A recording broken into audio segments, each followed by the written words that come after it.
A couple of days ago, I posted a story called Footsteps here on /nosleep. There was a number of questions that made me curious about certain details about my childhood, and so I spoke with my mother. Exacerbated by my questions, she said, "Why don't you just tell them about the goddamn balloons if they're so interested?" As soon as she said that, I remembered so much about my childhood that I had forgotten. This story will provide some greater context for the previous story, which I think you should read first. Though the order isn't of vital importance, reading that story first will put you in my place more effectively since I remembered the events of Footsteps first. If you have questions or anything, feel free to ask and I'll try to answer them. Also, both stories are long, so heads up on that. I'm just hesitant to leave out any details that might be important. When I was 5 years old, I went to an elementary school that, from what I've come to understand, was really adamant about the importance of learning through activity. It was part of a new program designed to allow children to rise at their own pace. And to facilitate this, the school encouraged teachers to come up with really inventive lesson plans. Each teacher was given the latitude to create his or her own themes, which would run for the duration of the grade, and all the lessons, math, reading, etc., would be designed in the spirit of the theme. These themes were called groups. There was a space group, a sea group, an earth group, and the group I was in, community. In kindergarten in this country, you don't learn much except how to tie your shoes and how to share, so most of it wasn't very memorable. I only remember two things very clearly. I was the best at writing my name the right way, and the balloon project, which was really the hallmark of the community group, since it was a pretty clever way to show how community functioned at a really basic level. You've probably heard of this activity. On one Friday, I remember being Friday because I was excited about the project and being the end of the week, toward the beginning of the year, we walked into the classroom in the morning and saw there's a fully inflated balloon tied off with string taped to each of our desks. Sitting on each of these desks was a marker, a pen, a piece of paper, and an envelope. The project was to write a note on the paper, put it in the envelope, and attach it to the balloon, which we could draw a picture on if we wanted. Most of the kids started fighting over the balloons because they wanted different colors.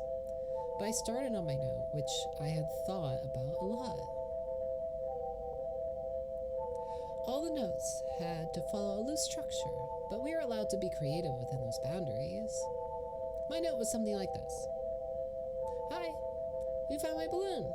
My name is Name, and I attend blank elementary school. You can keep the balloon, but I hope you write me back. I like Mighty Max, exploring, building forts, swimming, and friends. What do you like? Write me back soon. Here's $1 for the mail." On the dollar, I wrote 4 stamps right across the front, which my mom said was unnecessary, but I thought it was genius, so I did it. The teacher took a Polaroid of each of us with our balloons and had us put them in the envelope along with our letter. They also included another letter that I assume explained the nature of the project and sincere appreciation for anyone's participation in writing back and sending photos of their city or neighborhood. That was the whole idea, to build a sense of community without having to leave the school and to establish contact with other people. It seemed like such a fun idea. Over the next couple weeks, the letters started to roll in. Most came with pictures of different landmarks, and each time a letter would come in, the teacher would pin the picture on a big wall map, and we had put up showing where the letter had come from and how far the balloon had traveled. It was a really smart idea because we actually looked forward to coming to school to see if we had gotten our letter. For the duration of the year, we had one day a week where we could write back to our pen pal or another student's pen pal in case our letter hadn't come in yet. Mine was the last one to arrive. When I came into the classroom, I looked at my desk and once again didn't see any letter waiting for me, but as I sat down, the teacher approached me and handed me an envelope. I must have looked so excited because I was about to open it. She put her hand on mine to stop me and said, "Please don't be upset." I didn't understand what she meant. Why would I be upset now that my letter had come? Initially, I was mystified that she would even know what was in the envelope, but now I realized that, of course, the teachers had screened the contents to make sure there's nothing obscene, but all the same, how can I be disappointed? When I opened the envelope, I understood. There was no letter. The only thing in the envelope was a Polaroid, but I couldn't really make out what it was. It looked like a patch of desert, but it was too blurry to decipher. It appeared as if the camera had been moved while the picture was being taken.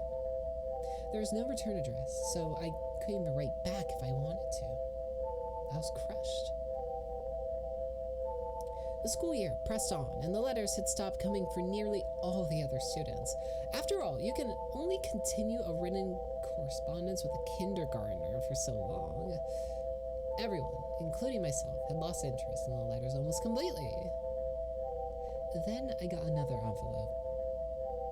My excitement was rejuvenated, and I reveled in the fact that I was still getting a letter when most of the other pen pals had abandoned their involvement. It made sense I received another delivery. There had been nothing but a blurry picture in the first one. So this was probably to make up for that. But again, there was no letter at all, just another picture.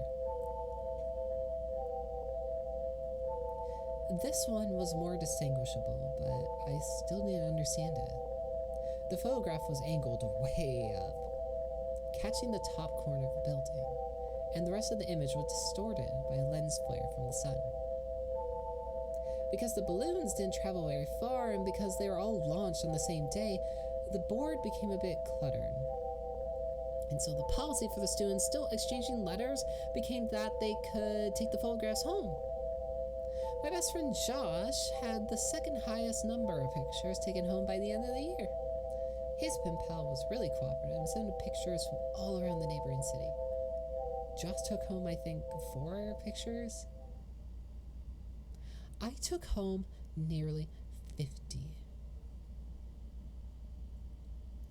The envelopes were all opened by the teacher, but after a while, I stopped even looking at the pictures. However, I saved them in one of my drawers that housed my collection of rocks, baseball cards, comic book cards, Marvel metal cards for those who might remember, and little miniature baseball batting helmets that I get out of a vending machine at a Winn-Dixie after t-ball games.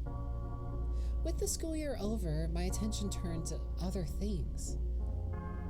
My mom had gotten me a small snow cone machine for Christmas that year, and Josh had really coveted it. So much so that his parents brought him a slightly nicer one for his birthday, which was towards the end of the school year. That summer, we had the idea that we would set up a snow cone stand to make money. We thought we'd make a fortune selling snow cones at $1. Josh lived in a different neighborhood, but we eventually decided that my neighborhood would be better because there are a lot more people who cared for their lawns. The yards in my neighborhood were slightly bigger. We did this for 5 weekends in a row, until my mom told us that we had to stop. And I've only recently come to understand why she did that. On the 5th weekend, Josh and I were counting our money. Because we both had a machine, we each had a separate stack of money that we put together into one stack, and then we split it evenly. We had made a total of $16 that day. And as Josh paid out my $5th, I feel like a profound surprise consumed me. The dollar said 4 stamps. Josh noticed my shock and asked if he had miscounted. I told him about the dollar and he said, "That's so cool, man." As I thought about it, I came to agree. The idea that the dollar had made it right back to me after changing so many hands floored me. I rushed inside to tell my mom, but my excitement coupled with her being distracted by a phone call made my story incomprehensible, and she responded simply by saying, "Oh, wow, that's neat." Frustrated, I ran back outside and told Josh I had something to show him. Back in my room, I opened the drawer and took out the stack of envelopes and showed him some of the pictures. I started with the first picture, and we went through about 10 before Josh lost interest and asked if I wanted to go play in the ditch. The dirt ditch down my street from my house. Before his mom came to pick him up, so that's what we did. We had a dirt war for a while. It was interrupted several times by rustling in the woods around us. There were raccoons and stray cats that lived there, but this was making a little too much noise, and we traded guesses at what it was in an attempt to scare each other. My last guess was that it was a mummy, but in the end, Josh kept insisting that it was a robot because of the sounds that we heard. Before we left, he got a little serious and looked at me right in the eyes and said, "You heard it, didn't you? It sounded like a robot. You heard it too, right?"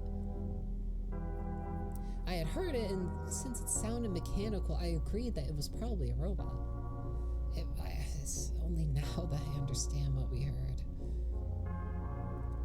When we got back to Josh's mom, she was waiting for him at the kitchen table with my mom.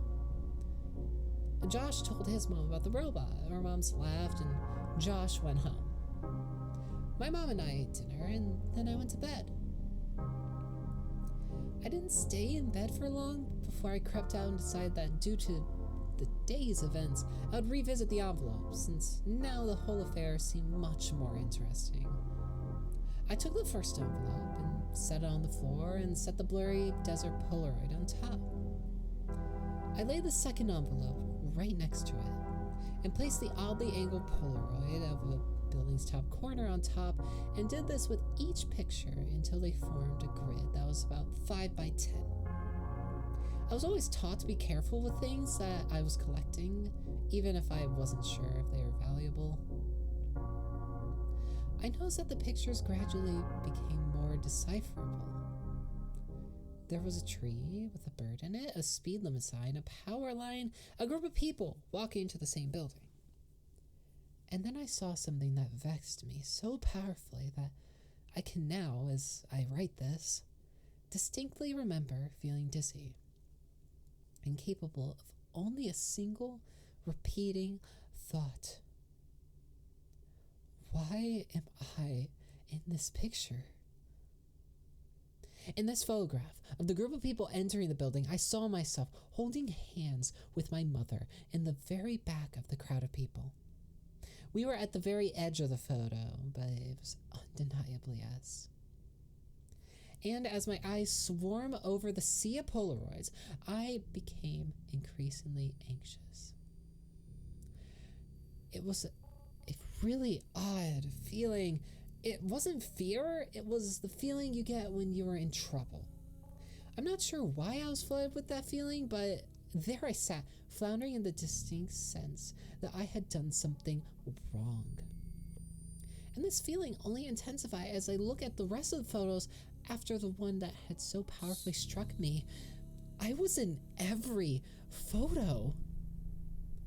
None of them were close shots. None of them were only of me, but I was in every single one of them.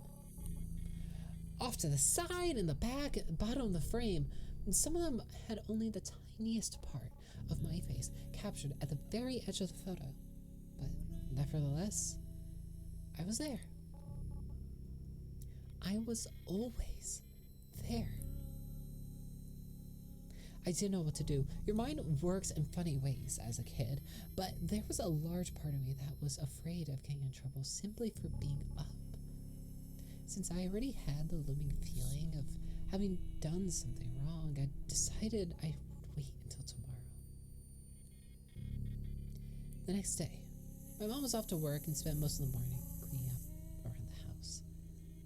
I watched cartoons, I imagined, and waited until it was a good time to show her the Polaroids.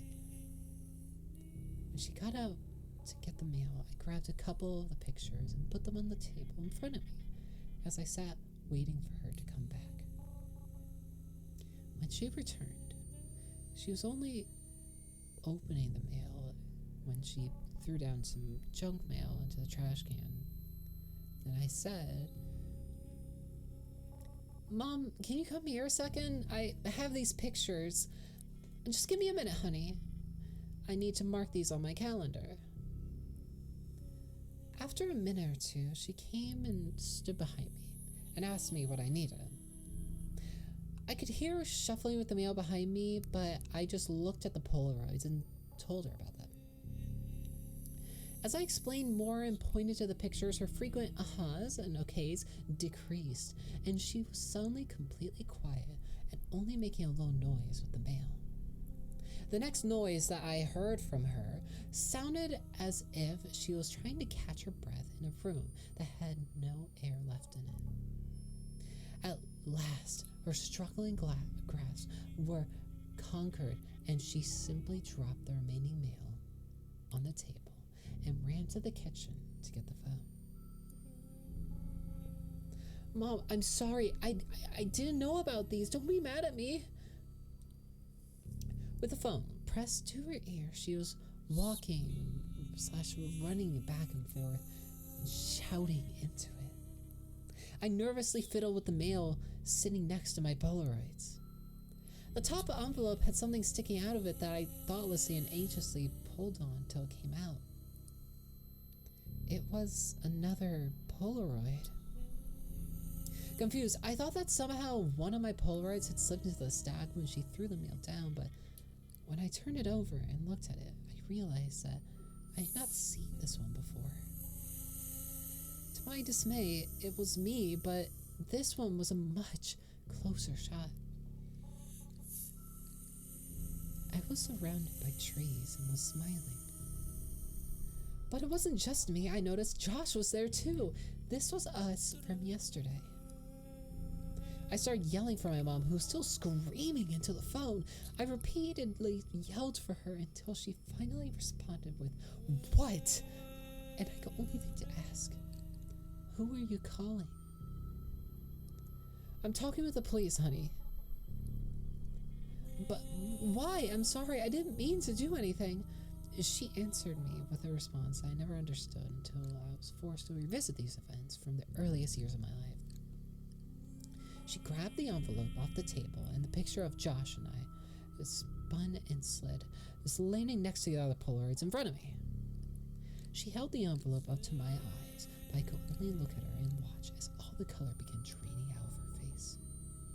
With tears welling up in her eyes, she said that she had to call the police because there was no postmark